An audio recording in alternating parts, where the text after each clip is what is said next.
Yo, what's going on, guys? And today we'll be doing my off-season predictions for the Houston Rockets. We can finally do it now that they've hired Ime Udoka. But before we start this video, this is my preview, prediction, outlook, what they should do, who they should draft, etc.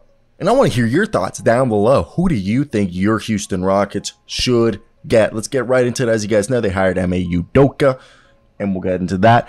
They currently, pre-draft lottery, are the second overall pick. They have a 14.5 chance to get the first pick. Just know they're either drafting, this is easy, they're either drafting Brandon Miller, Scoot Henderson, or Victor Wembanyama, depending if they get 1, 2, 3. Similar situation of last year.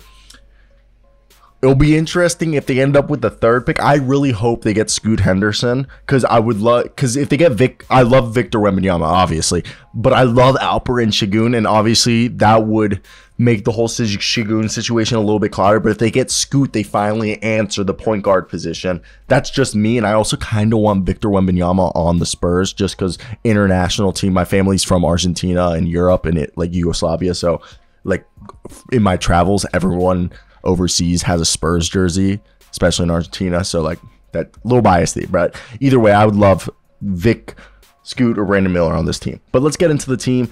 They went this past season 22-60, fired their coach Stephen Silas finally. Kenyon Martin Jr. has a team option. They're going to bring him back unless they get like a first-round pick. Somebody could offer that. DJ Augustine, Boban Marjanovic are also free agents. So are Willie Cauley-Stein, Frank Kaminsky, and Trevor Hudgens. They're unrestricted. Darius Days is a two-way guy. He's a restricted. They'll bring back him. And they have the third youngest roster in the NBA. And they're in the middle of a rebuild that started in 21. And yes, they have a 14% chance of drafting Victor Wembanyama and either Scoot Henderson or Brandon Miller, like I've said. And they could create close to $60 million in cap space to bring in free agents. There is a reality that James Harden might return, okay? Especially if they draft Victor Wembanyama. And the question facing the front office right now is that they're in the middle ground. Do they either improve it via free agency and trade, while also retaining some future flexibility while not compromising the development of their young core? Because that answer leads with Ime Udoka, who's their new coach. Udoka led the Celtics in his first season and only season in 21-22 to the NBA Finals, where they lost. They have 2 first-round picks this year. They also have the 19th pick, and I expect them. I think I had them in my latest mock. Bilal Coulibaly, especially if they get Vic, or Ray and Rupert could be guys that I could see that they would like. Like, I think they might go with a wing, or if a point guard, if there's one available there. But this offseason, they need to start taking the quality over quantity approach, as they have 13 players under contract, and they just need to start figuring out what the core is, kind of what the Thunder did this year. And Houston enters the offseason with the most cap space, close to $60 million. And the projected room includes Kenyon Martin's team option and Daishen Nix's 1.8 non-guaranteed contract. Don't expect Daishen Nix here. And the deadline to make decisions on those players is June 29th. And the Rockets have 7 players on first-round contracts, and only Kevin Porter Jr., who makes $15.7 million, has a salary higher than $10 million in this season. So addressing the backcourt is the first thing. The root of their stagnation on offense is Jalen Green and Kevin Porter Jr. I love KPJ, but KPJ's a 6-man. Regardless if he plays shooting guard, we all know he's a shooting guard who's being forced to play point guard. He's on a contract, and his play style is perfectly suited to be the 6-man. Okay? In the 1,700 minutes that Jalen Green and Kevin Porter Jr. have played together, they've been outscored 7.5 points, and the offensive rating, 110.9 when both players are on the court, is slightly above the team's overall efficiency rating, but that still ranks 27th. Porter's entering the first year of a 4-year, $73 million extension, and the only first year of the contract is guaranteed. And the thing is it's an easily moved contract. His skill is wanted around the league. He's a scorer who can create for others a little bit and has a little bit of size. When he tries, can be not the worst defender on the floor.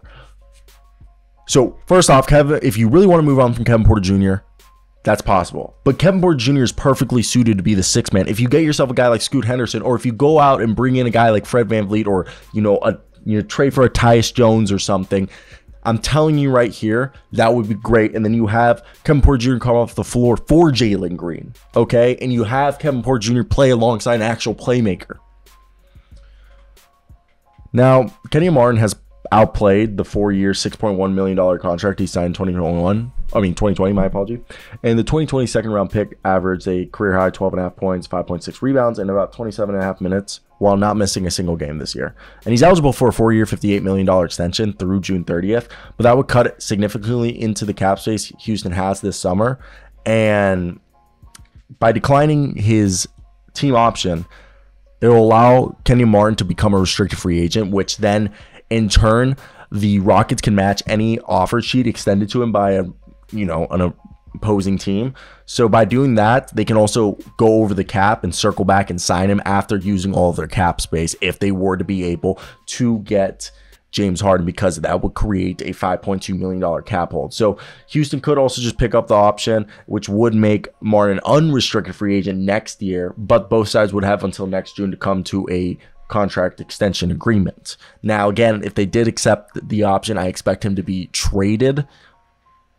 And if they decline it, I expect them to bring him back. But by doing that, he also could get paid by another team and force Houston's hand, because maybe he gets offered 4-year, $72 million, and they're like, we were looking to pay you 4-year, $58. Now, obviously, like I said, they need to bring up another playmaker, an actual point guard, and some more veteran bench depth. The Rockets ranked last in points allowed off turnovers for the second consecutive year. Their carelessness and their proneness for turnovers has resulted in a league-high 17.2 fast breaks points allowed, and this is per second spectrum. They've also ranked last in points per possession allowed in transition and points per possession following a live ball turnover.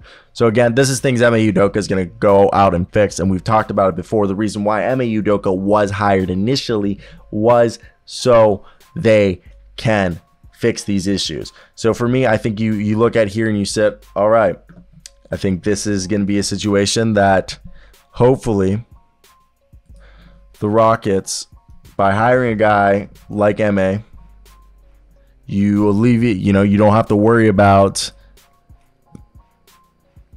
accountability, because that accountability is going to be taken care of by our man,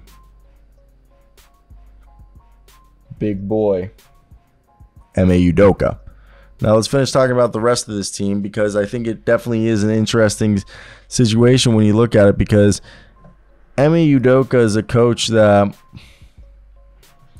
what will they do? I think he'll bring in, like, there's Grant Williams is a guy that look out for. All right, look out for Celtics players and 76ers players that he's coached before. Grant Williams is a big one I think we could see come over. And I'm trying to think of a center. Most of them are not in the league anymore, but they have a bunch of picks. So expect them to go out. I just want to go and look at the free agency real quick and see if there are guys that, could be of their interest. I mean, Kuzma would be someone of interest, but Cam Johnson maybe. I don't think Dylan Brooks screw that. Miles Bridges would be someone of interest. Josh Hart, PJ Washington, Bruce Brown, maybe Karis LeVert, but like Grant Williams, Naz Reid maybe, Kelly Oubre. All guys I think they could go out and really get. Trey Jones, Tyus Jones' younger brother, Matisse Thybulle. All right. I think these are guys, just keep your eyes out for people that they might be interested in. For some veteran help. Javon Carter. That's the video. Peace out.